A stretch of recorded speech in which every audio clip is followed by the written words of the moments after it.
Tenemos, creo que ya en línea a nuestro compañero Nico Gutiérrez de Caleta Olivia para nuestra editorial del sábado hoy. Hola Nico, Mariela y Gaby te saludan. Hola, Maru, Gaby, ¿cómo andan? Buen Buen día, día. Nico, muy bien. Buen día, ¿todo bien? ¿Ustedes? Bien acá con un poco de frío, lamentablemente no está el clima como en Gallegos, ¿Vos decís? este, ¿Qué temperatura sin está haciendo? agua, y Sí. ahora debe andar cerca de los 7, 8 grados más o menos. Ah, Sin no, agua, no. hace 2 días que cancelaron el suministro de agua porque teóricamente venía medio turbio. Siempre tienen la posibilidad acá en zona norte Sí. de encontrarle una excusa distinta, ¿no? A la escasez de agua, o al suministro en Claro. realidad, ¿no? Si no se rompe un Se rompe el caño. acueducto, claro, las petroleras se llevan el agua, se está secando el múster, todo eso es verdad, ¿no? Pero acá los primeros que van a pagar son los vecinos y particularmente de los barrios más alejados. Igual, Nico, te digo, acá estamos a 1 grado y de sensación térmica a 4 bajo cero. Ya te digo, estamos más. Ah, están re bien allá. Estamos con un poco de frío, pero bueno, no es como las temperaturas que estuvimos hace unas semanas atrás. La verdad que no. No, totalmente, me imagino que no. Allá hay que agradecer, bueno, ojalá, como decían ustedes al principio, que esta nueva ola de frío no nos afecte tanto como las semanas anteriores. Así que bueno, che, una semana bastante movida en Argentina. Vieron que en Argentina pasa esto de que una semana parece un año y pasan Sí, tantas es verdad. cosas, como el meme ese, estoy aburrido y abajo estabas. Y la Argentina siempre tiene algo como para quitar todo tipo de estancamiento emocional o aburrimiento que podemos llegar a tener.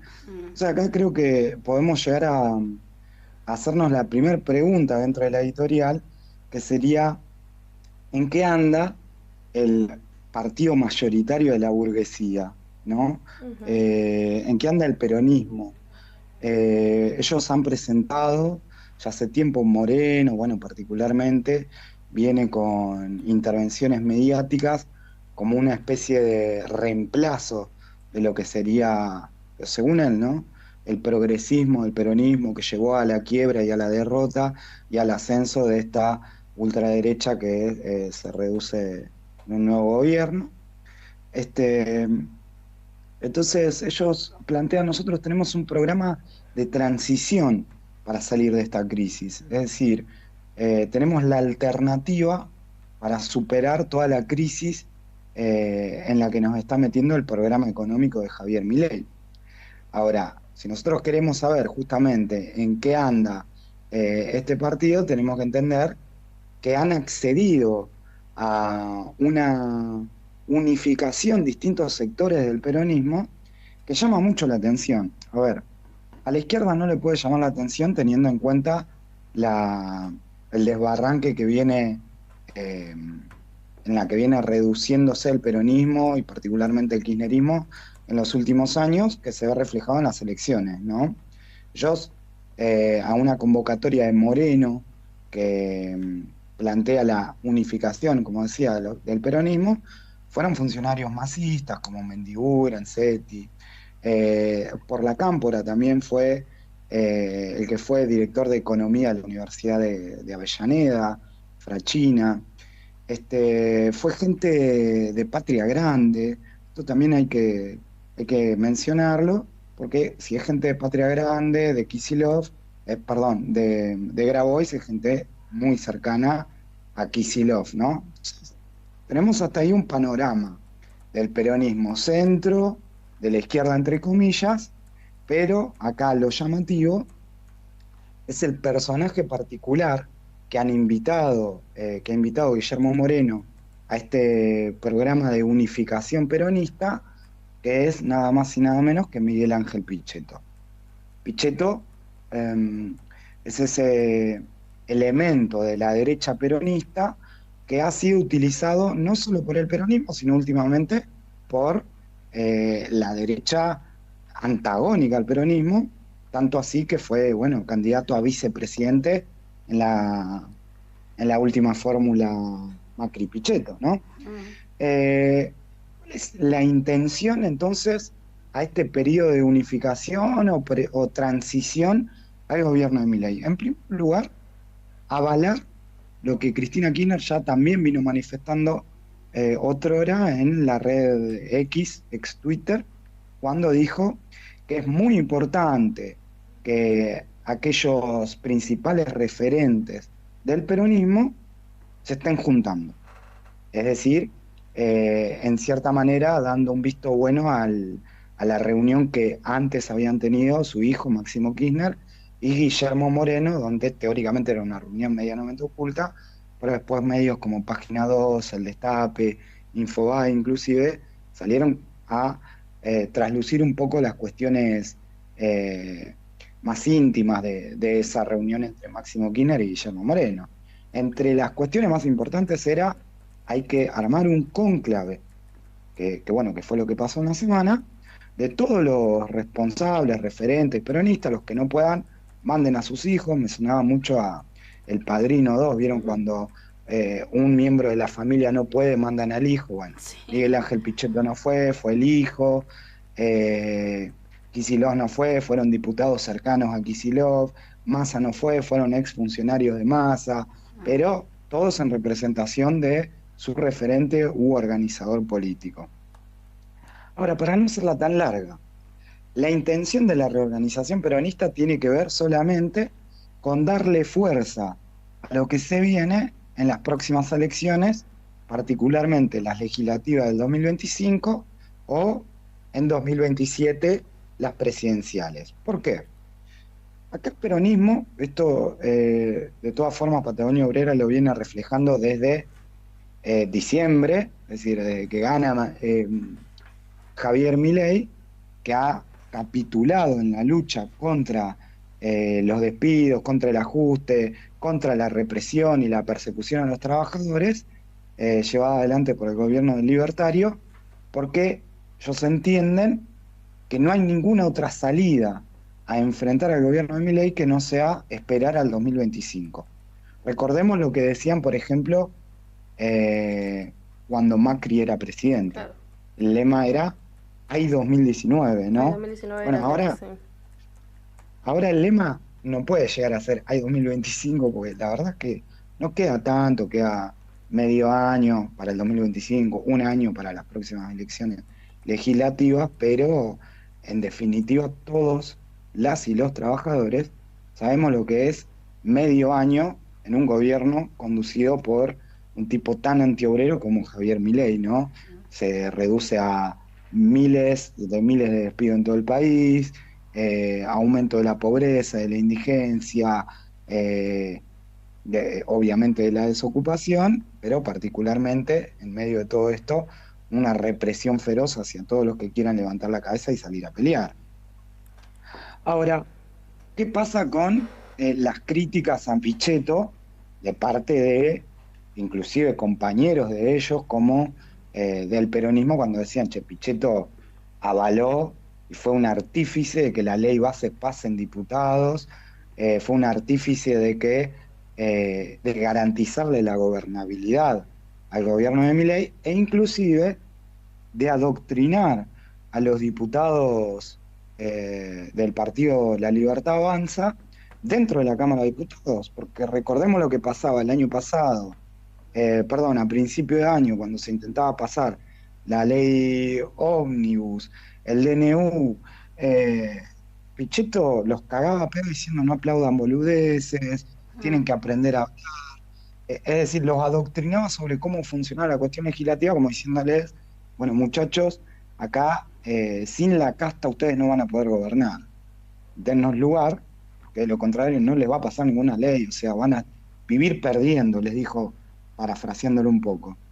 Es decir, lo vivió adoctrinando. Ahora, Moreno les dice en este cónclave al resto del peronismo que Pichetto es un gran compañero del oficialismo, es decir, y no tiene mayor importancia que haya sido un rol determinante dentro de la aprobación de la ley bases y que haya impulsado el paquete fiscal. Es decir, bajémosle un poco la espuma porque en definitiva él sigue siendo de los nuestros, ¿no? Y a eso suscribe Máximo Kirchner Cuando, por ejemplo, esto lo dice Clarín, no lo dice Prensa Obrera, no lo dice ningún medio de izquierda, dice, no hay barrera ni cancerberos para nadie. Más allá de su aventura macrista de 2019, nadie puede negar que es un hombre del justicialismo. Palabra de Máximo Kirchner. Es decir, eh, cancerberos sí hay en el peronismo, hay un monstruo de tres cabezas, eso es evidente. Está Pichetto, está, bueno, Kirchner, Moreno, uno más ajustador y antiobrero que el otro. Han Pero ellos, reciclado a viejos peronistas que son muy nefastos en lo que esto que estás hablando vos, es por decir lo mínimo de lo que ha manifestado Pichetto o en el caso de Moreno también como referentes del peronismo y que ahora, ¿no? Este rejunte empiezan a esta idea de Moreno, de como bueno, es poca cosa esto de que él haya Pichetto, en el caso de Pichetto no, eh, fue el que abrió camino para que se apruebe la ley de bases, que no es poca cosa, ¿no? Pero lo colocan como, bueno, tampoco es tanto. Claro, sí, sí, sí, lo mínimo, como que lo perdonan, no sé, como que la dejan pasar, sí. sí, totalmente. Mm. Eso también tiene que ver con el programa del peronismo, ¿no? Porque históricamente el peronismo ha sido eh, un frente amplio donde vos tenés a la supuesta izquierda, o la izquierda entre comillas, de Hagman, Itaí Hagman o Juan Grabois, y por el otro lado lo tenés en las antípodas, pero dentro del mismo partido, a Sergio Berni, ¿no? Un tipo acusado durante el gobierno de Alberto Fernández de encubrir la muerte y desaparición de el chico este Castro Facundo Castro en Bahía Blanca durante la pandemia. Sí. Y reprimió trabajadores brutalmente, que después se ganó un piñón de parte de trabajadores colectiveros cuando él decía, bueno, están protestando porque le matan compañeros, hay que reprimirlos. Cuando decía que era una música hermosa lo que hacía Bukele, o que Patricia Bullrich y él se podrían llevar muy bien. Están en el mismo partido que Juan Grabois, es decir, por eso decimos que es izquierda entre comillas, porque a ver, al frente de izquierda no le podés llegar ni siquiera a arrimar a alguien que tenga ideas fascistizantes porque lo sacamos a patadas, es decir, no tenemos nada que ver. Hay un río de sangre que corre y que separa las visiones políticas e ideológicas de uno de otro. Igual, viste que esto un ¿Qué? poco al peronismo le sirve igual, tener es un discurso que se ha mantenido durante estos años históricos, ¿no? De este partido, de tener un sector aparentemente de izquierda, porque como que aliviana un poco o deja lugar a que existan referentes que suavizan las posiciones políticas de los dirigentes como Moreno, como Pichetto, ¿no? Como que el que esté Grabois, el que esté Itaí Akman, que son los que representan de alguna manera lo más popular del peronismo, les garantiza a ellos que una parte de los votos de estos sectores más vulnerables vayan para ellos, ¿no? O sea, es como, bueno, vamos a tratar de concentrar tanto de derecha como de izquierda en el peronismo para ver, como acá vengan con nosotros. Fue como en 2000, cuando pasó lo de AI 2019, si ustedes se acuerdan, el peronismo, el kirchnerismo hizo un rejunte de pañuelo verde, pañuelo celeste, Sí. vengan todos, que acá entramos todos y vamos para adelante. O sea, es un poco esto, ¿no? No tiene que ver con que en realidad existe un peronismo de izquierda. No, totalmente. En realidad es esto que decís vos, Gaby, es la función particular de estos elementos, como Grabois, como la piba esta, Ofelia Fernández, Fernández, sí. eh, cumplen una función que es contener. Por izquierda, nosotros en el 2023 hablábamos de Grabois es la colectora, dentro del peronismo, el rechazo que le provoca a los trabajadores justamente ver un Pichetto, ver un Berni ahí adentro, y decir, che, loco, paren un poco porque tampoco podemos llegar eh, a terminar acompañando siempre esto. Y particularmente la juventud politizada son la que termina rechazando. Bueno, para eso te ponen estos Estas Grabois, figuras, claro, como para sí. decir, claro, frenemos un poco la pelota por acá y enrosquémosle la víbora. La intención clara es, a este intento de unificación hay que darle viabilidad.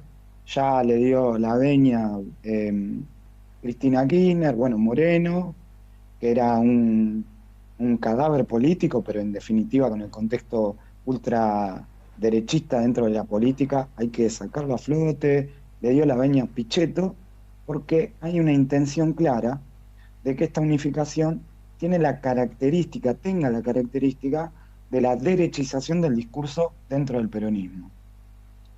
Entonces le sirve que gobernadores del peronismo como Jalil, como Jaldo, que apoyaron la ley Bases y fueron a Tucumán y firmaron el Pacto de Mayo que fue en julio, este, bueno, sean parte también de esta convención, reunificación del peronismo, ¿no?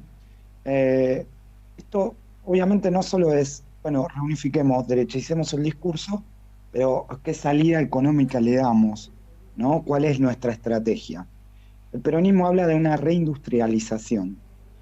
Que quede claro que la reindustrialización a la que se refieren hoy en día los voceros del peronismo es siempre con el Fondo Monetario Internacional.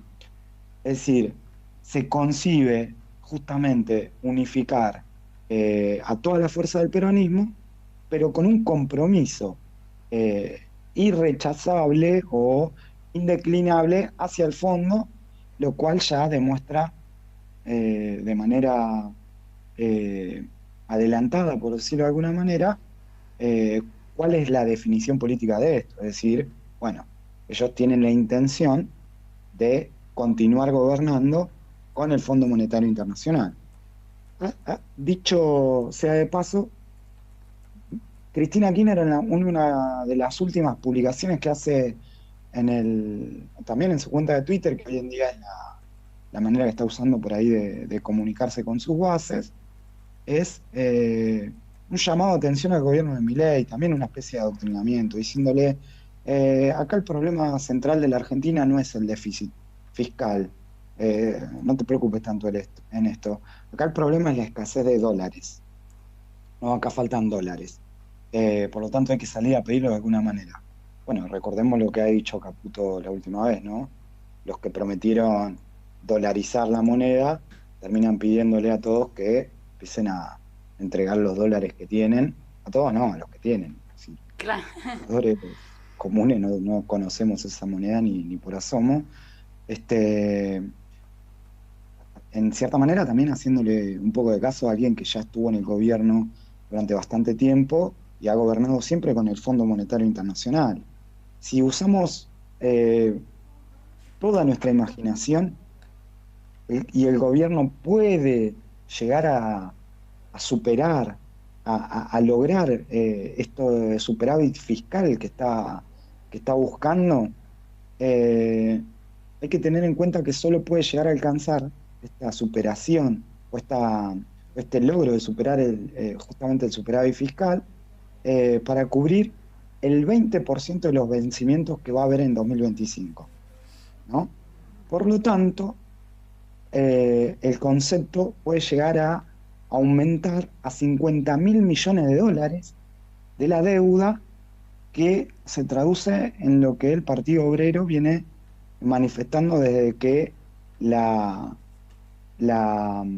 como es la contra del gobierno de Macri. Trata de una deuda impagable. Y más ahora, en la que el gobierno de Milei ha hecho, ha cometido la actitud criminal de aumentarla en 70.000 millones de dólares. Es decir, la deuda hoy asciende a 442.000 millones. Y acá estamos dejando de lado las deudas que el Estado tiene con el Banco Central, con las provincias, con los municipios, solamente al Fondo Monetario Internacional. Con esto quiero decir que un plan de reindustrialización que propone el peronismo nunca se va a poder llevar adelante si no hay una ruptura con el Fondo Monetario Internacional. Es insoslayable. Es decir, no hay manera de salvar la industria, por decirlo de alguna manera, como a ellos les gusta categorizar, la industria estatal o argentina, si no hay una ruptura con la bota que nos está asfixiando cotidianamente y nos está sumergiendo a los trabajadores, particularmente porque somos los que estamos pagando esa deuda, en una pobreza sin precedentes. Pero con esto también me gustaría hacer un paréntesis, porque siempre que el peronismo habla de industrialización, industricidio, reindustrialización, ellos, a diferencia del Partido Obrero y el programa que nosotros entendemos como la industria en un gobierno obrero, consideran que la industria siempre tiene que tener en cuenta a las patronales y a los obreros en un mismo sector, en una misma vereda, es decir, que tienen que estar juntos. Pero eso es imposible, porque, y lo estamos viendo hoy con los miles de despidos que hay en todo el país, nunca van a ser los mismos intereses que tenga empresario a los que busque las y los trabajadores. Es decir, el empresario siempre va a buscar una ganancia sideral por sobre o sobre la pobreza, el endeudamiento, la precarización laboral, la mano de obra barata, que se choca lógicamente con los intereses que tenemos los trabajadores, que es un salario igual a la canasta, salir de la pobreza, terminar con la desocupación, pase a planta, con convenios colectivos de trabajo, con un contrato. Es decir, nunca vamos a poder estar en la misma sintonía con el peronismo, siempre y cuando ellos sigan diciendo que todo esto se va a lograr en conjunto, empresarios y trabajadores saliendo con un solo puño, es imposible. Eso, y hay un caso muy concreto que lo estamos experimentando, o sea, estamos viendo el proceso ahora, es la salida de YPF. Nosotros en 2012, cuando el gobierno del el kirchnerismo habló de la restatización de YPF, en el momento que se va a Repsol, ellos hablan de una restatización porque el directorio de YPF lo iban a conformar tanto personas del sector privado, ¿no?, de los empresarios, y una parte por ahí del Estado, ¿no?, que son representantes puestos por ellos, ¿no?, porque no había una elección de trabajadores. Sabemos que los directorios han sido puestos a dedo por ellos, funcionarios del kirchnerismo. Y hoy tenemos la salida de YPF. YPF se va porque va en busca de ganancias, como dice Nico, y va a dejar un montón de trabajadores, como decíamos, desocupados, con un pasivo ambiental del que no sabemos quién se va a hacer cargo, porque tampoco de eso se habla. Entonces, ¿cuál es la consecuencia de la política? Que en realidad no fue una restatización, sino una reprivatización, como hablamos en su momento. Es esta, ¿no? O sea, hay muchos ejemplos más, seguro, pero este es un ejemplo concreto. Cuando nos diferenciamos del peronismo, no solo en términos teóricos o por escrito, de decir, miren, el plan de industrialización de ustedes no va por esto, sino que también hay pruebas concretas para decir, no se puede ir con los patrones a una reindustrialización del país. No existe, ¿no? También esto que, por lo que decía Nico. No, totalmente. A ver, de todas maneras, el discurso, el planteo, el programa económico del peronismo tiene una relación con las acciones que ellos llevaron adelante cuando fueron gobierno los últimos años. Y siempre hay que hacer esta lectura porque el peronismo no se puede dar por sorprendido que gobierne Milei. Ustedes lo decían antes, por ejemplo, ¿no? Estos gobiernos nacionalistas, en gran parte antiobreros, como pasa ahora en Venezuela, no se puede dar por sorprendido de que es muy probable que pierdan las elecciones mañana contra la derecha, el chavismo, porque si crece la derecha cuando ustedes son gobierno, evidentemente es porque debido a acciones políticas y económicas que ustedes están llevando adelante, que son completamente antiobreras. No debemos olvidarnos de esto, porque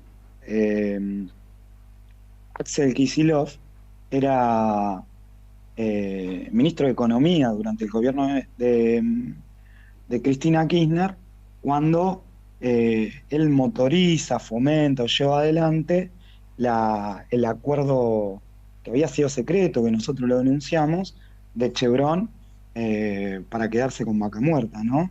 O, por ejemplo, la explotación también offshore frente a las costas de Mar del Plata.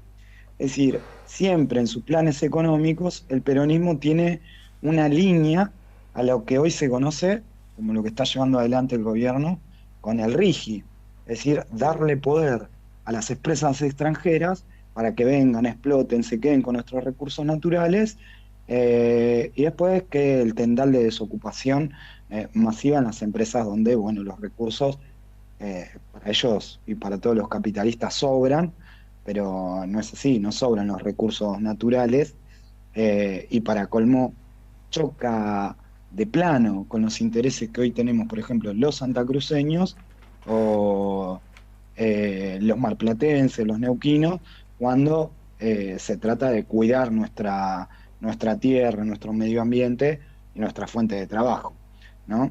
En Santa Cruz está pasando algo que es,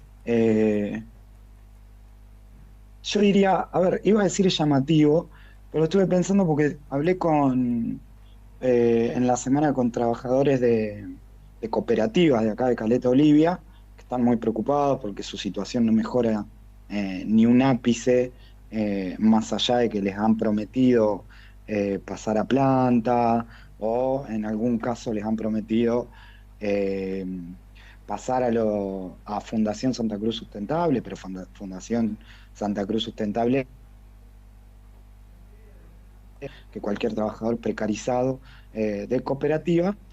Eh, pero decía, iba a decir, es llamativa la cuestión de en Santa Cruz, porque hoy ni siquiera estos trabajadores que le han hecho la campaña al gobierno actual de Claudio Vidal están tan sorprendidos con las contradicciones y maniobras a las que los están llevando cotidianamente a las y los trabajadores.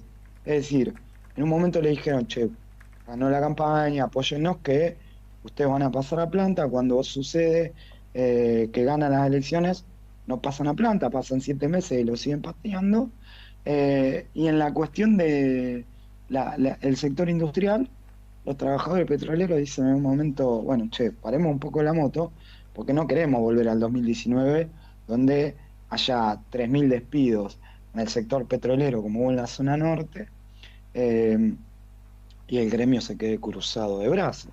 Ujú. Acá ya lo ha dicho Miguel en la editorial de la semana pasada, lo que ha sido la manifestación en Río Gallegos en contra de los despidos en el sector de la construcción eh, y en el petróleo, se traducen en piquetes que no se veían hace muchísimo tiempo por parte del sector petrolero, ¿no? O asambleas que se quieren empezar a desarrollar como hace mucho no se veía.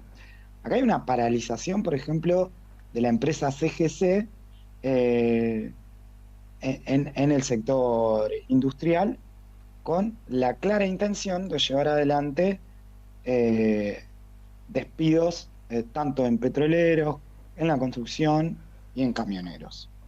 Ahora, YPF ya anunció, y esto también lo decía Miguel, pero no está de más recordarlo, que el 1 de septiembre se va. Queda un mes, ¿no?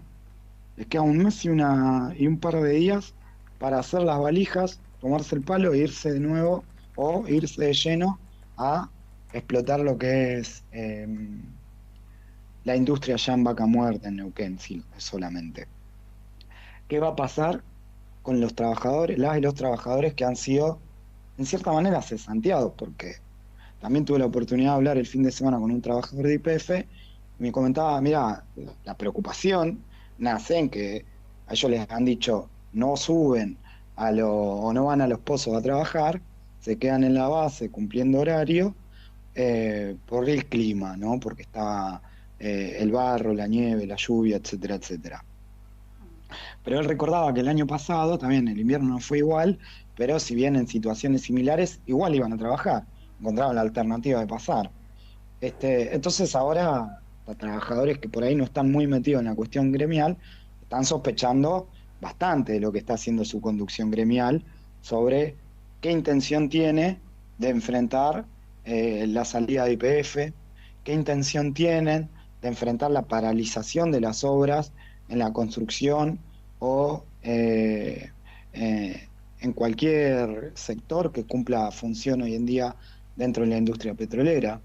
Se los ve muy laxos, como la mayoría de la burocracia sindical, para enfrentar el ajuste, para enfrentar los despidos. Así es. Bueno, Eh, de hecho, bueno, estábamos tratando de contactar ahora justo también a un trabajador del sector para poder hablar del tema. Nico, mira, vamos a ir a un pequeño corte y volvemos y cerramos con vos la editorial, ¿te parece? Así hacemos un breve cortecito y vamos al cierre con las conclusiones de todo este panorama político que desarrollaste, ¿te parece? Dale, de una. Dale, Bueno, ahí gracias. ya volvemos con Nico de nuevo. Vamos al hueso, Nico. Vamos a las conclusiones de esta editorial que estuvo muy bien, así que te escuchamos. Bueno, para ir cerrando, la cuestión en el sector petrolero eh, marca una tendencia de lucha para la, para todas las y los trabajadores que hoy en día estamos sufriendo el ajuste, que somos todos, en realidad no está nadie exento de esto. Eh, lo que ha dicho el gremio, nosotros desde Prensa Obrera, con varias notas que ha escrito Miguel del Pla, Calducci, Neuquén, han dicho esto que dice el gremio petrolero sobre la desgravación del impuesto a las ganancias como una conquista, mentira. Es decir, ellos han dicho, logramos una histórica victoria para los afiliados de la organización sindical al asegurar que las y los trabajadores del sector no estén sujetos al impuesto a las ganancias. A ver, lo que ellos están festejando es algo que en el 2006, es decir, hace 18 años, ya había sido una conquista, según la ley 26176, que era exentuar del impuesto a las ganancias a las viandas y a las horas de viaje para los trabajadores petroleros.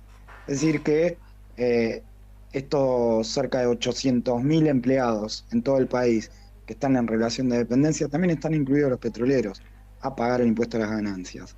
El gremio lo hace, todos los sindicatos petroleros del país lo hacen con una clara intención, también de bajarle la espuma a esta intención de lucha en contra de los despidos, en contra de la pobreza y en contra del impuesto a las ganancias. No está de más recordar que el impuesto a las ganancias en el 2006 se ha peleado y se ha conquistado justamente que queden por fuera las horas de viaje y las viandas, luego de asambleas organizadas solamente por cuerpos de delegados. Digo solamente porque el sindicato no quería saber nada con eso, de hecho amenazaba en las eras y en Caleta, o advertía que podía haber una represión. Delegados de Indus, OIL, Metrapet, que ya no están, pero eran del sector de la construcción, petrolero y camionero. Los mismos sectores que hoy también se ven afectados por el impuesto a la ganancia y por los despidos. Entonces, lo que festeja la conducción gremial es una payasada, es una fantasmeada. No se van a deducir el impuesto a las ganancias en el sector petrolero de absolutamente nada más que las horas extra, que en las horas de viaje y las viandas, pero sobre los ingresos brutos seguirán pagando sobre los premios, sobre las horas extra, los adicionales por zona desfavorable, es decir, sobre la mayor cantidad o el mayor grosor de su salario. Entonces, ¿qué le queda hoy en día a las y los trabajadores de la provincia de Santa Cruz? Continuar una línea política y una línea de lucha gremial que está desarrollando, por ejemplo, el SUNNA, y que el día de ayer tuvieron una movilización, un acto en Plaza de Mayo, en la que advirtieron, por palabras de el secretario general del Sindicato Neumático, Alejandro Crespo, que la CGT en este momento debe estar llamando un paro general para que nos expresemos todos los trabajadores. ¿Cuál es la manera que hoy tenemos de expresarnos y de enfrentar al gobierno ajustador de Javier Milei y de llamar la atención de una política entreguista de las fuerzas peronistas u opositoras que están adentro del gobierno, de oposición no tienen nada, justamente con un paro general? Es la manera que los trabajadores vamos a tener la posibilidad de expresarnos. Y en eso resalto las palabras del dirigente del Polo Obrero, que es el sector que desde que se fundó el Polo Obrero ha tenido la línea política de luchar codo a codo, ocupados y desocupados, que hay que preparar la huelga para derrotar el gobierno de Javier Milei. Es decir, trabajadores y trabajadoras, estudiantes y todo el sector que está sufriendo el ajuste dentro de este gobierno, tenemos que estar al frente de la lucha y movilizar con convocatorias, con asambleas y con movilizaciones para que de una vez por todas esta mesa tripartita que se formó en el Consejo de Mayo entre la patronal, la burocracia sindical y el Estado, no pueda consensuar esos avances antiobreros con la reforma laboral, sino que los podamos enfrentar antes. Hay que llamar al paro general y la CGT tiene que hacer caso a las movilizaciones y expresiones de las y los trabajadores a lo largo y ancho del país. No puede seguir haciendo la plancha ante tal ajuste criminal que estamos sufriendo, ¿no? Tal cual, mirando para otro lado, ¿no? Las expresiones que ya se vienen eh, manifestando ya hace tantos meses, hace tanto tiempo.